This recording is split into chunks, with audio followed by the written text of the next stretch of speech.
That could deliver the sort of economic, financial, social, cultural, psychological uplift than a football club participating in the AFL, the whole economy that sits around that, and also the uplift that gives to the state and to our youth.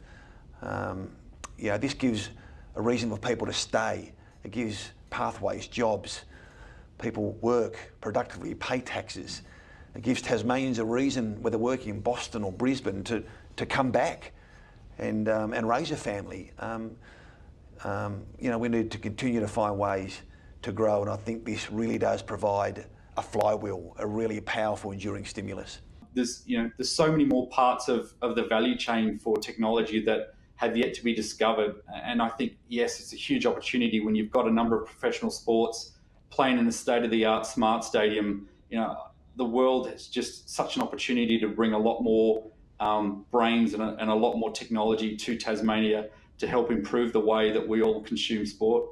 So I know the Devils are working with UTAS and TAFE Tasmania on developing skills packages for our kids and our local Tasmanians that want to go and do things like sports management, because they need to develop the skills required to manage these high performance clubs going forward.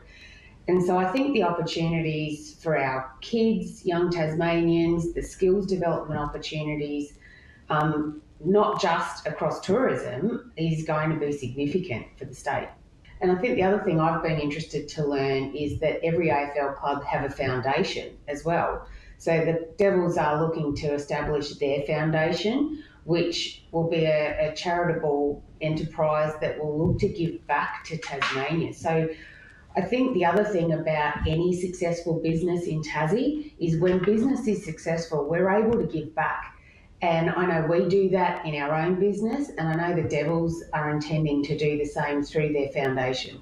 Precinct must be, a great opportunity for the club and the state. Yeah, I've heard it described in recent days and weeks as our new Mona in terms of the scale of the opportunity that it provides for the state. And I was at Dark Mofo during the weekend, which attracts enormous numbers to the state. And some of those events are actually on the site of where the new stadium is set to be built at Mac Point. And then you've got the Winter Feast at the Salamanca end. And it was just a constant river of people between those two sites. And it wouldn't have been lost on others, and it certainly wasn't lost on me while walking alongside people between those on the waterfront, the bars, the restaurants, and the event that is Dark Mofo, how that could be like a football game. That's got to represent a big economic opportunity for Hobart and Tasmania more broadly. I think, in a South Australian context, there was opposition to over $500 million being invested in Adelaide Oval at the time. That existed and it was real. And, I got those arguments at the time. But once it was done, the naysayers disappeared very quickly because it was self-evident to everybody in Adelaide and South Australia that this was something that stood on its own 2 feet. I hope that in Tasmania and Hobart, they get to experience the same satisfaction in the event that it goes ahead.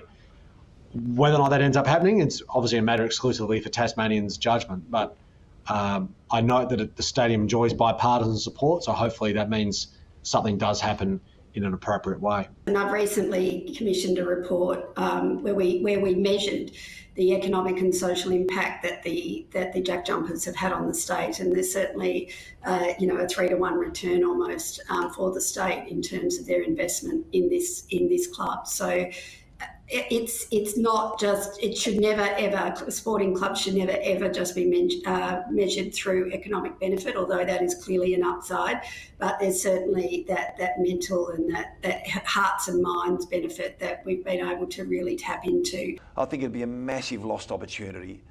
I think it'd be a massive lost opportunity for our kids and for our grandkids and for sport, for jobs in and around this whole big sports business ecosystem. Tim, we'll employ probably 100, 120 people in graphic design and event management and finance and marketing and sport.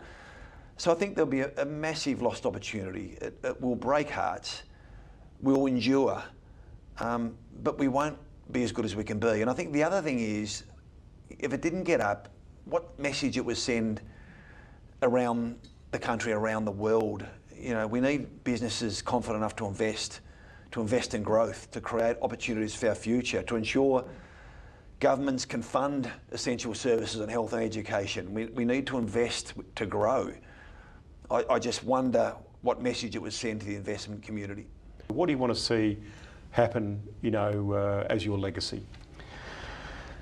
My motivation for doing it is only in part to see an elite team or teams, AFL and AFLW teams, be granted to Tassie. I think it enables what I think is most important for Tassie, and it was a stamp on me from a very early age, growing up in Penguin, where 1,800 odd people in the town, but they all emptied into the ground on a Saturday morning. And the guy who was on the gate was the newsagent. The bloke who was up plugging in the PA system was the mayor.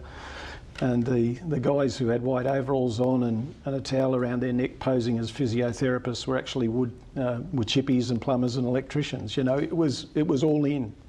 And it was a mechanism for the town to engage and connect and check up on each other in a way. And given the layout of Tassie with communities all around Tassie, sport, not just football, sport is at the heart of keeping Tassie together and engaged. And I think having the AFL teams, and we're already seeing it, is encouraging more and more people to pull on a Devils Guernsey, and whether it's Auskick or whether it's in the more senior clubs. I want community footy, and I want communities to benefit from this. It isn't for the AFL to benefit singularly or even in a major part, it's for Tasmania to benefit.